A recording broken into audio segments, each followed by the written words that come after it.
Welcome to the Kill Count, where we tally up the victims in all our favorite horror movies. I'm James A. Janice, and today we're looking at Halloween 5, which often includes the subtitle The Revenge of Michael Myers, released in 1989. After the previous film ended with an indication that Jamie Lloyd would become evil, head producer Mustafa Akkad was like, nah man, let's just make another Michael movie. Halloween 5 picks up immediately after Part 4, kinda like how Part 2 took place right after the original. But unlike with that situation, Part 5's production was super rushed and had an entirely new crew on it whose work motto was apparently make it up as you go along. Like they literally didn't have a completed script when they started shooting. The result is a bizarre entry that introduces a crappy origin story for Michael and a mysterious man in black character who was never even written into the script. They just made him up on the fly to fix plot problems, and man does it show. For all its flaws though, at least this movie still has a bunch of kills. Let's find out how many and get to them.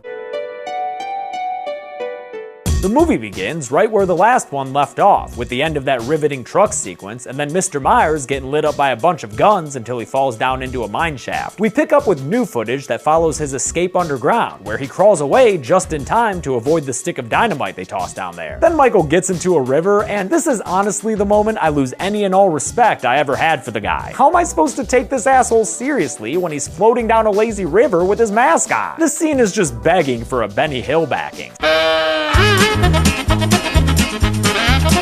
See? He gets out and stumbles like an idiot onto drier land, and then winds up in a friggin' pirate cove, it looks like, where this beheaded gentleman runs into him, only surviving because Michael passes out before he can properly kill the dude. Then, okay, get this. It fades to black and a title card tells us that it's Halloween Eve 1 year later, and a maskless Michael is just now waking up. He's in the same place, so what? This old dude just let him sleep there for a whole fucking year? What? He grabs his mask, which looks different yet again, and then kills the guy who gave him free room and board for the past year. Again, this timeline decision makes no fucking sense to me, and I hate it. Even worse is why he woke up. Apparently, he has some sort of psychic connection to Jamie Lloyd, who was wriggling around in bed, having a nightmare about the end of Part 4. She woke up screaming, except she didn't, because in this movie, she's lost her voice.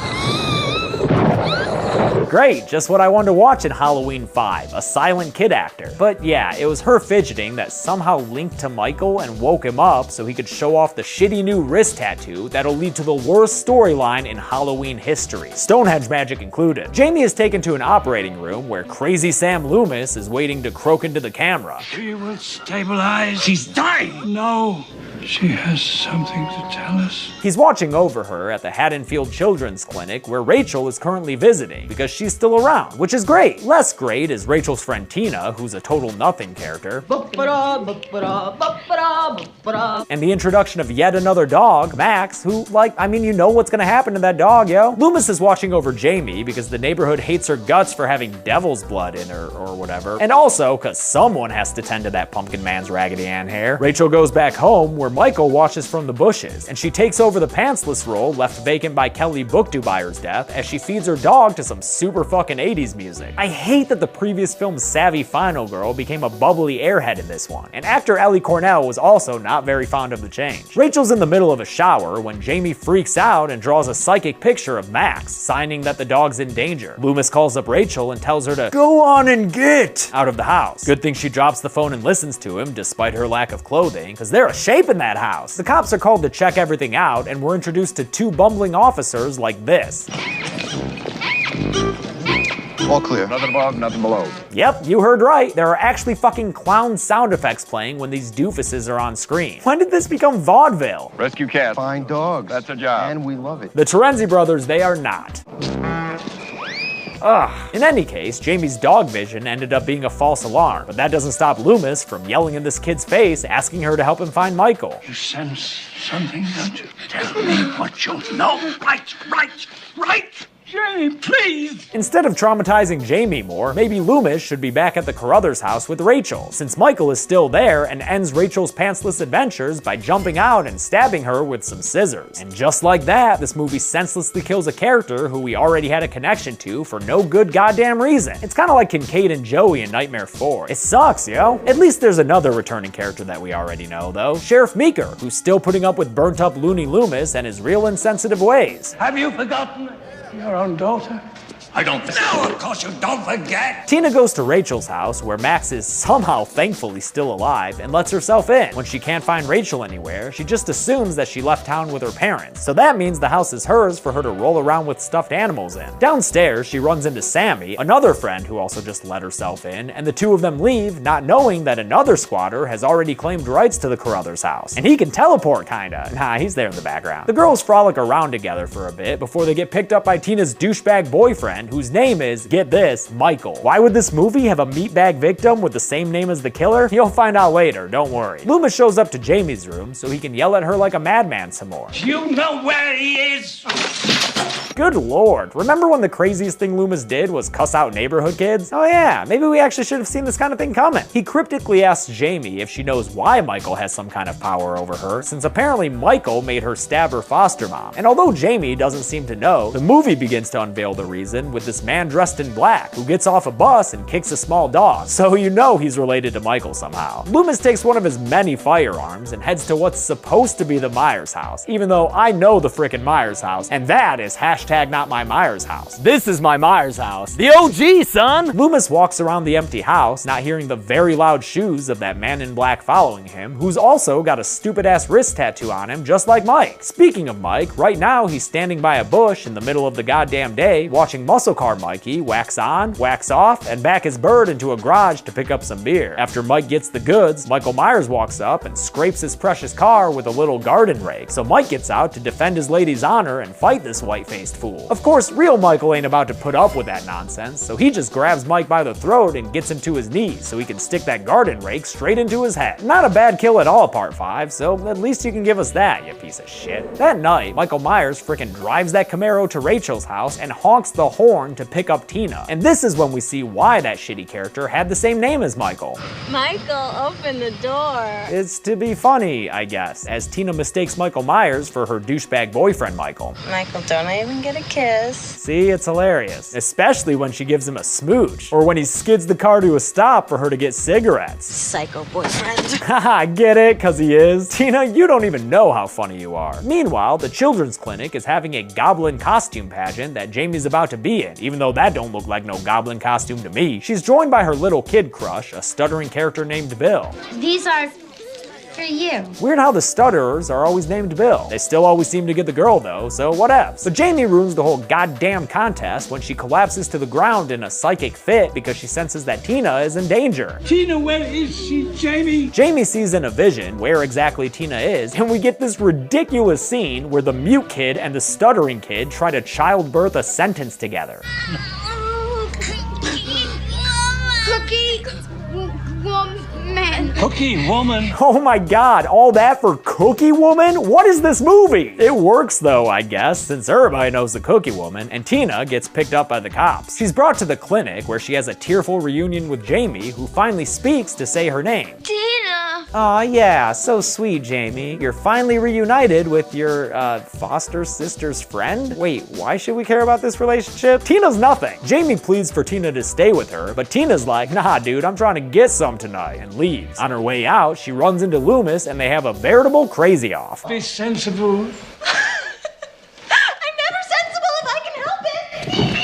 I think she took this one, Doc. Tina heads to a party so she can get Night at the Roxbury by a Native American and a, Russian ballet villain? Okay. But also coming to this party in his hot new whip is frickin' Michael Andretti, or Myers, sorry. He creeps through the window as Sammy and her boyfriend Spitz tell Tina they've come up with a great idea. I guess their idea is to suicide by cop, because they run outside where those two doofus clown cops are hanging out and pretend that Spitz is Michael Myers attacking them. Yeah, super hilarious when you're bleeding out to death on the ground with a bunch of bullets in you. Although to be honest, that probably would actually be funnier than these stupid fucking cops and their sound effect accompaniments. Fortunately, we're lousy cops.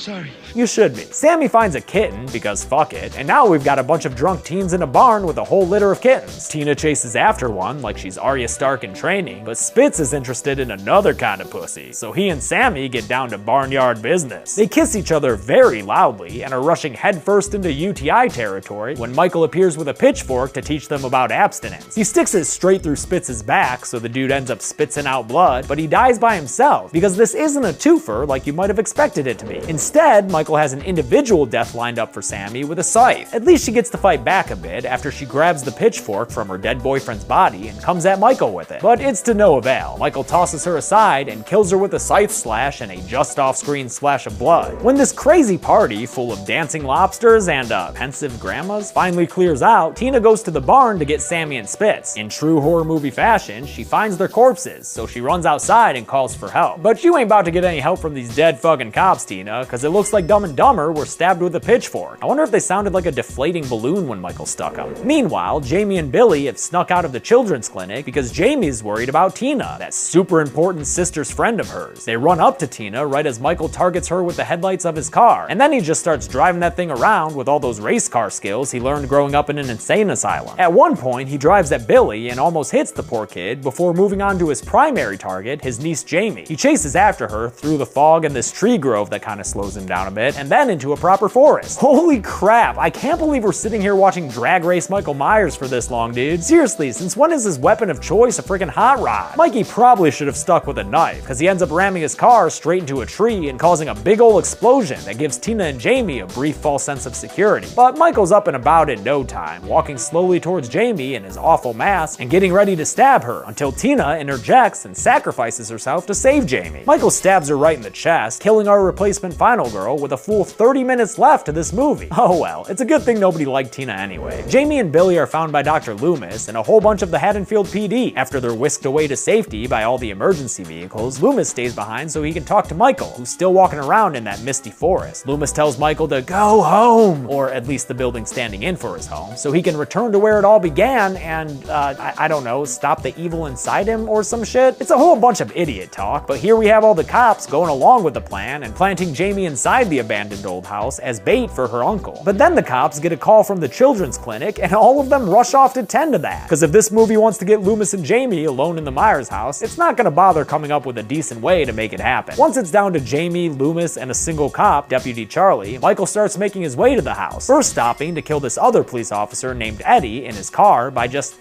beating him up, I guess. Take that, cop who was just sitting there. Charlie hears Eddie's death over the walkie, but is stopped from calling it in by Looney Loomis, who asks him kindly to just stay put and protect Jamie. Charlie, stay with the little girl, please. You know, Loomis, that's the second time you've pulled a gun on a cop. You're lucky you ain't dead, dude. Loomis goes downstairs where Michael is waiting, and the doctor tries to tell the killer that Jamie can help stop the rage that's inside of him. Damn, Michael, you're looking like an alien in that stupid-ass big-eyed mask. Loomis's appeal to Michael's humanity doesn't work, of course, and he ends up getting slashed across his chest and thrown through a banister by Michael in a fit of rage. Upstairs, Deputy Charlie and Jamie hear the commotion, so they try to get out of the house through the upstairs window. When Michael starts breaking through the door, Charlie manages to shoot him a few times, but that's old hat for Mikey, who responds by breaking into the room and wrapping a rope around Charlie's neck so he can kill him by tossing him out the window and breaking his neck via hanging. Michael kills a lot of cops. Meanwhile, at the children's clinic, where all those other cops ran off to, we get another couple of bodies to add to the count. Sheriff Meeker lifts a sheet on a stretcher to find this Dr. Hart dude dead, and behind him on the porch is another stretcher with, I guess, the body of Jamie's nurse Patsy, the internet tells me. Looks like both of them died from a case of who the hell knows. Jamie runs away through the Myers house and tries to hide in a laundry chute, which gives us the best sequence of the film and the one that fans of Part 5 always cite when they're explaining why they like this piece of shit, as though a single decently done sequence makes up for the clown cops or the Man in Black mess. It's even a little uncomfortable to watch when you know that behind the scenes, little Danielle Harris was actually in a fair amount of danger, as Michael actor and stunt performer Don Shanks actually stabbed through these walls around her with a real frickin' knife. So yeah, pretty good sequence, but also recklessly and stupidly shot, so I'm not sure it's worth it on balance. Jamie escapes from the laundry chute and finds her way up to the house's attic, which has all sorts of mood lighting going on. Damn, Michael, I didn't know you were so romantic. Maybe you do have a soft spot somewhere deep in— oh, there's a dead dog. Yep, another dead dog, because Michael killed Max. Son of a bitch, come on! Jamie also finds the bodies of Mike and, more importantly, her sister Rachel.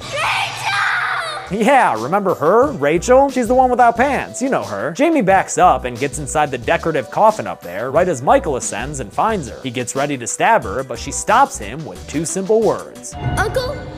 Boogeyman? She tells her Uncle Boogeyman to let her see his face, and he obliges, so we get to see Michael sans mask once again. It's pretty anticlimactic, but I guess that's the point. Aw, and look, he even cries. But when Jamie gets too close, Michael shrinks back and goes on a full-out Phantom of the Opera freakout that sends Jamie fleeing as he breaks all the attic furniture in sight. She runs downstairs straight into the arms of Dr. Loomis, which like a few movies ago would have meant salvation from the shape, but now...